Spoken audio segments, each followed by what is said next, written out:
Қайырлы күн достар, менің каналыма қош келдіңіздер. Бүгін сіздерге мен баланы қалай тез еңбектетуге болады. Негізі жалпы бала 6 айынан бастап еңбектей алады. Кейбір балалар бірақ 8 айында, 9 айында еңбектеп жатады. Қалыпты жағдайда бала 8-9 айында еңбектесе, бұл норма болып есептеледі. Ал кейбір балалар 7 айында, 6 айында уже еңбектеп бастай береді. Енді кейбір шустрый балалар болады, сосын тонусы қатты балалар, олар тез еңбектеп кетуге бейім болады. Бізде бүгін модель ретінде Нұрали баламыз келіп отыр. Баламыз уже 7 айдан асып кеткен, бір курс массаж бенен алды, және моторный антеннизбен жұмыс жасады. Қазір баламыз уже по-пластунски еңбектейді, ары қарай енді біздер 4 тағанға шығаруымыз керек. Баланың өзінің әр жасына сәйкес, яғни айына сәйкес біздер әрбір қимылды, әрекетті жасатып отырамыз. Қазір мұқият болыңыздар, барлығын көрсетіп сіздерге айтатын боламын. Ең бірінші бала, егерде қолы тіремейтін болса, бұл бала уже қолын тірейді, тірей алмайтын болса, қолынан бастаймыз баланы. Ең бірінші, егер қолын тіремейтін бала болса, мүлдем кейбір балалар болады, қолын ашпайтын балалар болады. Ол балаларға біздер ең бірінші қолын тіретіп үйретеміз. Былай қарай аласыздар да, кеудесін бәрін көтеріп аласыздар. Жерде болса жерде, мынандай биіктес деген негізі ыңғайлы. Осылай сырғытамыз. Осылай сырғытамыз. Ал егерде мүлдем тіремей жатса, қараңыздар. Кәне Нұрали. Бір қолын ұстап тұрып, бір қолын былай тірету керек. Сол кезде бала мынаған күш түсіреді да, бір қолға күш түсіреді и сонымен үйренеді. Мынады да солай. Ал егер қолын мүлдем ашпай жатса, жаңағыдай істейміз. Былай сырғытамыз. Бізде Нұрали қолын жақсы ашады, қолмен жақсы тірейді Нұрали. Так, енді қараңыздар. Қолмен қалай еңбектетеміз, жаңағыда былай келдіңіздер, былай жасадыңыздар қайта-қайта.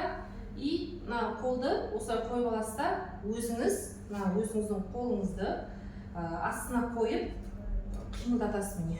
Алға қарай баланы, Нұрали кет. Былай қарай қозғаймыз міне. Біреуін мынау шынтағыңызбен, біреуін қолыңызбен. Біреуін шынтағыңызбен, біреуін қолыңызбен. Болды, Нұрали кет. Нұрали бала біздің. Жыламайды, алды. Енді аяқ жаққа келдік. Енді аяқты еңбектету керек. Қараңыздар, бұл бала бізде уже аяққа тұрып кетіп жатыр да. Бұл негізі дұрыс емес. Бұлай біз аяққа тұрмаймыз. Тіземен бала 4 тағанға тұру керек. Ол үшін бұл балада, яғни тонусы сәл болып тұр, соған байланысты біздер құйрығын басамыз бұл баланы. Ең бірінші не жасаймыз? Қараңыздар, еңбектету үшін, аяғын үйрету үшін мынандай жаттығу жасаймыз. Мынау қолдарыңызды екі қолының астына салып аласыздар, кеудесіне қойып, осылай қойып аласыздар. И раз кеттік. 10 рет істейміз. Осылай. Осылай 10 рет істейміз. Сіздерге қысқа ғана көрсетем. Сіздер 10 рет жасаңыздар. И былай қарай міне ауыстырдым, яғни екі жақты бірдей болу керек. Екі жақты бірдей болған кезде бала уже екі жақты симметриялы дұрыс еңбектейтін болады. Міне, осылай қарай басамыз. Міне, мынаны ұстаған кезде мен мынау ахилл сіңірі бар, тобылғы деймін, мына жер не дейді? Өкшесі, өкшесінен ұстап тұрмын. Мына жерден ұстамаңыздар. Бұл жерден ұстасаңыздар, өздеріңізге ыңғайсыз болады. Тек міне мына жерден. Кәне Нұрали. Мына жерден ұстайсыздар да, тартасыздар до конца, до конца тартамыз. Былай созамыз. Енді кеттік ары қарай. Бұл бір әдіс, Енді екіншісі баланы толықтай еңбектетіп үйретеміз. Қараңыздар, мынау құйрығын былай басып тұрамыз. Бала уже өзі кетіп бара жатыр міне. Енді мен көрсетейін сіздерге. Негізі вообще еңбектеуді білмейтін балалар бар. Бұда қазір уже сәл-сәл навык бар уже. Еңбектеуге әрекеті бар да. Мына аяқты былай қарай. Өзің кеудесін итересіздер алға қарай итерген кезде бір аяғын былай қойсаңыз, екінші аяғын өзі тартады.